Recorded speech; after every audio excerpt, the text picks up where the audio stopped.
Dun, dun, dun, dun, dun, dun, dun. Hello, my darlings. You are welcome to another beautiful Sunday. You're welcome to our channel. Sit back, relax, and I will see you shortly.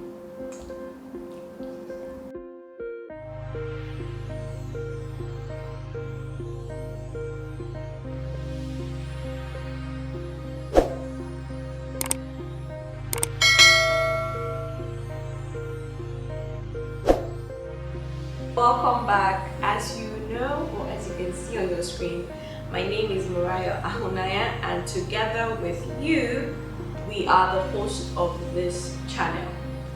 And we are on a journey together. For those that do not know, we're on a journey together where we talk about pregnancy, conception, delivery, and the likes in Nigeria.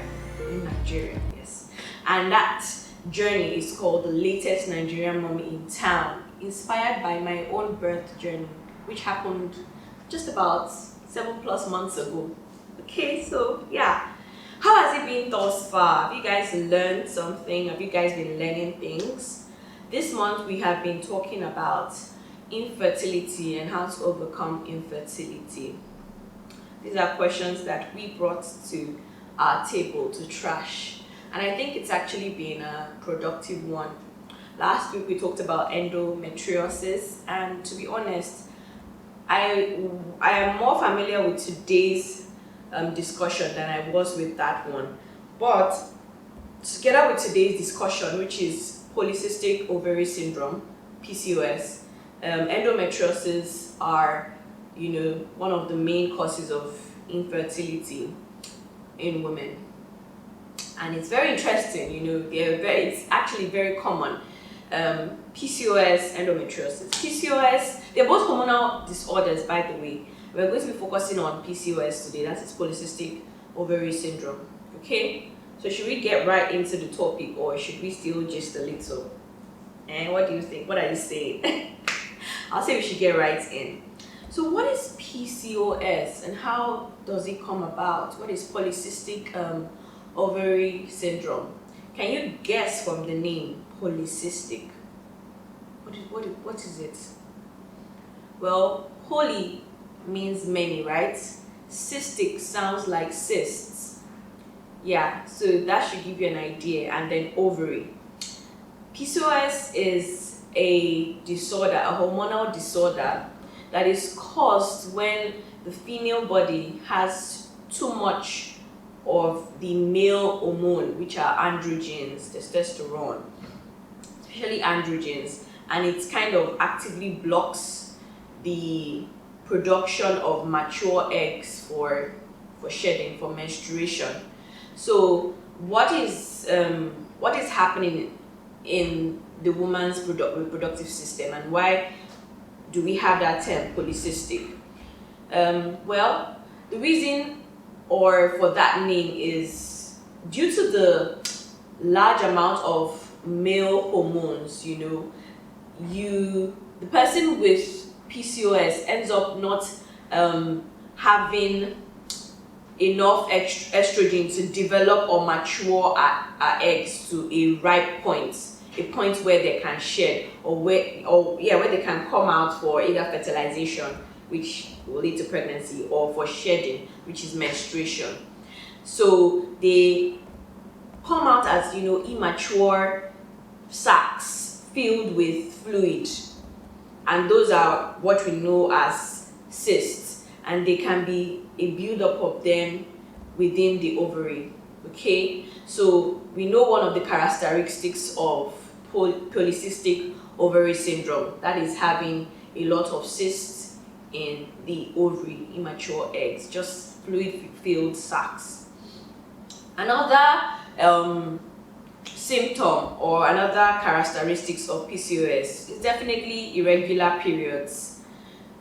Because the eggs are not maturing, the eggs are not coming to full term, they cannot come out as either menstruation or come out for fertilization. So if you're infertile after a year of regular unprotected sex, you may have PCOS. also if you have very irregular periods, very, and I mean very irregular periods, you may have PCOS. Another characteristics of PCOS, because of the high male hormone in the woman's body, are facial and bodily hairs, like thick, real super hairs, okay? And this doesn't translate to lush head hair. In fact, like the male, some women tend to bald on their head while they have very thick bodily chest, stomach, especially their stomach hair. So that is another syndrome, or that is another characteristics of PCOS. Another characteristics of PCOS, because of the male hormone in the woman's body that messes up with the regular female hormone, there will be a build-up of insulin in the woman's body. And so insulin resistance is also another characteristics of PCOS. And insulin resistance can lead to many things. It can lead to, being diabetic for some women. It can lead to gaining weight. A lot of PCOS, I don't want to say victims, people with PCOS have, problems with gaining and shedding weight. They have lots of weight problem. They also have metabolism problems. Hormones are, we defined hormones some weeks ago. They are the regulators of systems in our bodies, But imagine if there's a conflict of hormones. What is supposed to be regular is irregular in the body. Then there's going to be a conflict of the metabolism and that entire system. So the metabolic reactions of people with PCOS is also greatly affected. You may find out that you're easily fatigued. You may find out that you get tired, which is also fatigued easily, and you can't keep up. So the metabolism of people with PCOS is also greatly affected. This is just general discussions about polycystic ovary syndrome, and I hope you guys are learning something from it. Okay, so we've talked about all these things that are associated with PCOS. Another thing that is associated with PCOS, which is not commonly discussed, is sleep apnea. You guys know what sleep apnea is? Sleep apnea occurs when there is I'm trying to define it from the regular point of view now. When you are sleeping and suddenly you wake up, you just wake up. It's because the lungs or the heart, something cuts short, or you can't get air to enter into the lungs for a period of time, and such that it startles you to wake up so that you can breathe in air. So people with PCOS, probably because of the overweight thing and the whole metabolism destruction in their bodies, have sleep apnea, and they tend to wake up a lot frequently in the night. So yeah, we've talked about all these things. And how do you get PCOS? Where does it come from? To be honest, we can't exactly say, oh, this is the reason why people have PCOS. The cause is unknown. But there's some attributions to genetics. So maybe somebody in your family had it, you may have it, okay? Also, if you are diabetic or overweight already, you are at a higher risk of having it. Lifestyle also, there are certain lifestyles that, can trigger these kinds of things. But aside from that, the cause is really unknown. The cause is unknown. Now, how do you treat PCOS? How do you cure it? Because obviously, if you're not having periods at regular times, how will you even know when to have sex so that you can, have a child? And obviously, it affects fertility. Even if you have sex, PCOS is still something that affects when you're pregnant, because there's a high level of androgens, and there's a general hormonal imbalance. So how do you treat PCOS? A lot of research, natural researchers have shown that what you eat actually can help, mitigate or bring down PCOS very significantly.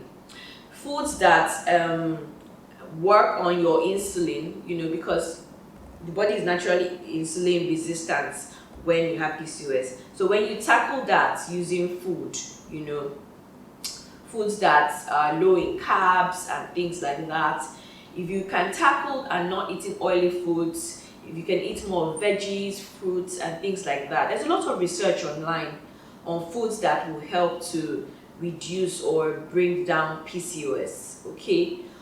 Another lifestyle choice, these are natural methods now, another lifestyle choice is exercising, okay?